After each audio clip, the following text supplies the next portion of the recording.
Construire un golf public ou privé sur le canton sud de l'île de Ré reste une mission quasi impossible. Pourtant, des études ont été réalisées en partenariat avec des associations dont Nature Environnement, la LPO et l'association Golf Insulaire Réa.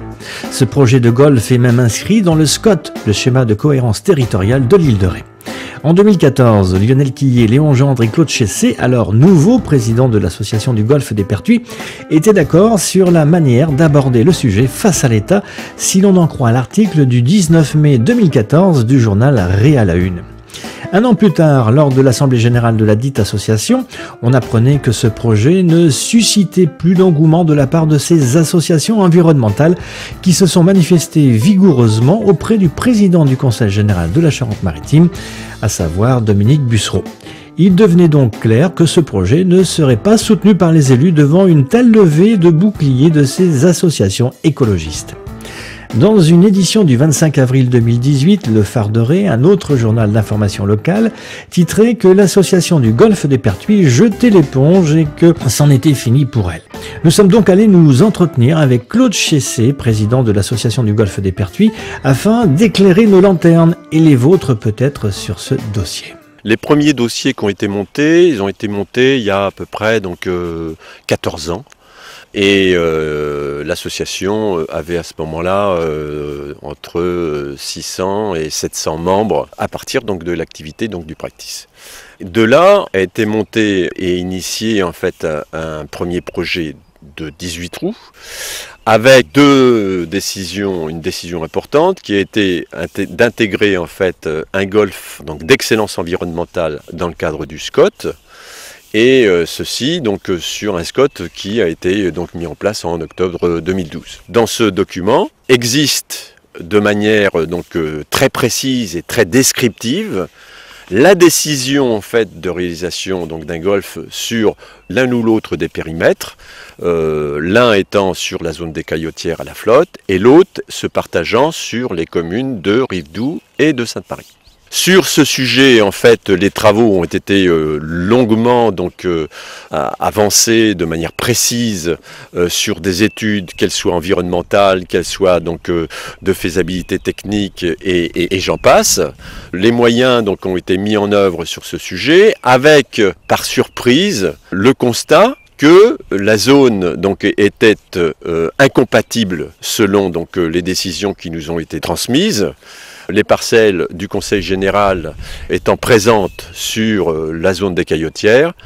ces zones étaient incompatibles avec une possibilité d'exploiter un golf sur ces parcelles. Ceci en fait aurait pu être à mon avis vu sous un autre angle dans la mesure où d'autres golfs similaires sur des cas identiques ont permis d'exister. Domaine de Manville en particulier, donc à côté des Baux-de-Provence, c'est un site absolument remarquable pour lequel effectivement donc il était nécessaire et il a été nécessaire d'obtenir la décision donc du ministre de l'Environnement, mais un ministre de l'Environnement donc qui en fait a la capacité de comprendre qu'un dossier peut être intéressant,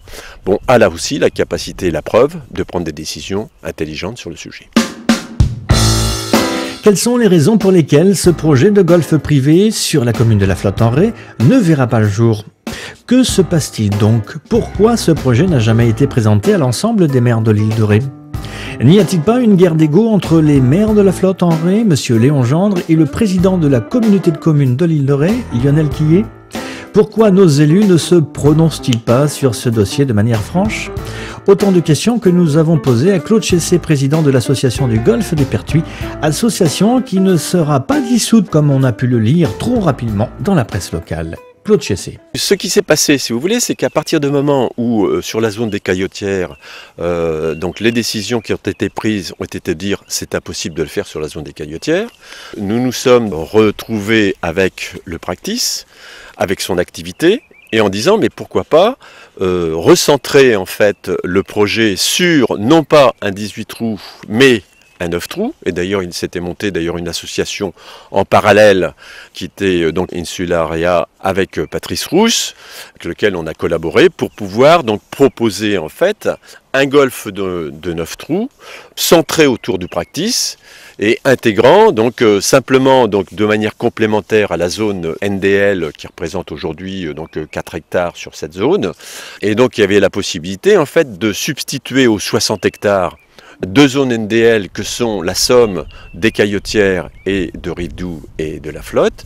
et qui permettait ainsi de pouvoir restituer à la nature pratiquement une centaine d'hectares et en lieu et place obtenir d'une manière aussi rapide que celle qui avait permis de désigner la zone des caillotières comme la zone de Rive-Doux, la Flotte en zone NDL, par tout simplement une modification donc simplifiée du POS, mais on s'est rendu compte que malgré la somme de travail que nous avons pu réaliser en ayant présenté un dossier circonstancié, prenant en compte tous les éléments qui avaient été précisés au travers du SCOT, que ce soit sur le plan environnemental, que ce soit sur le plan technique, que ce soit sur le plan du problème de la préservation des risques, incendie, etc. Donc le dossier en fait a rassemblé tous les éléments pour répondre à l'ensemble de ces questions. Le problème de l'eau, donc avec la capacité donc, de récupération donc d'une partie de l'eau venant de la station donc, de traitement de Saint-Martin. Tous ces éléments-là, en fait, apportaient une réponse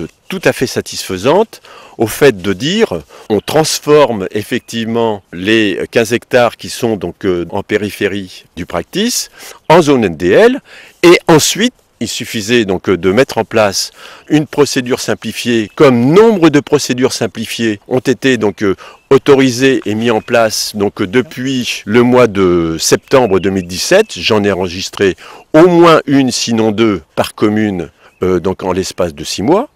et qui aurait permis en fait en l'espace de, disons 3 mois, mettons 6 mois, en fait, d'obtenir la possibilité ensuite d'une instruction en bonne et due forme sur une zone NDL ad hoc, de toutes les études à mettre en place, à savoir les études environnementales, les études de loi sur l'eau, etc., qui sont indispensables et nécessaires pour donc, la construction du golfe.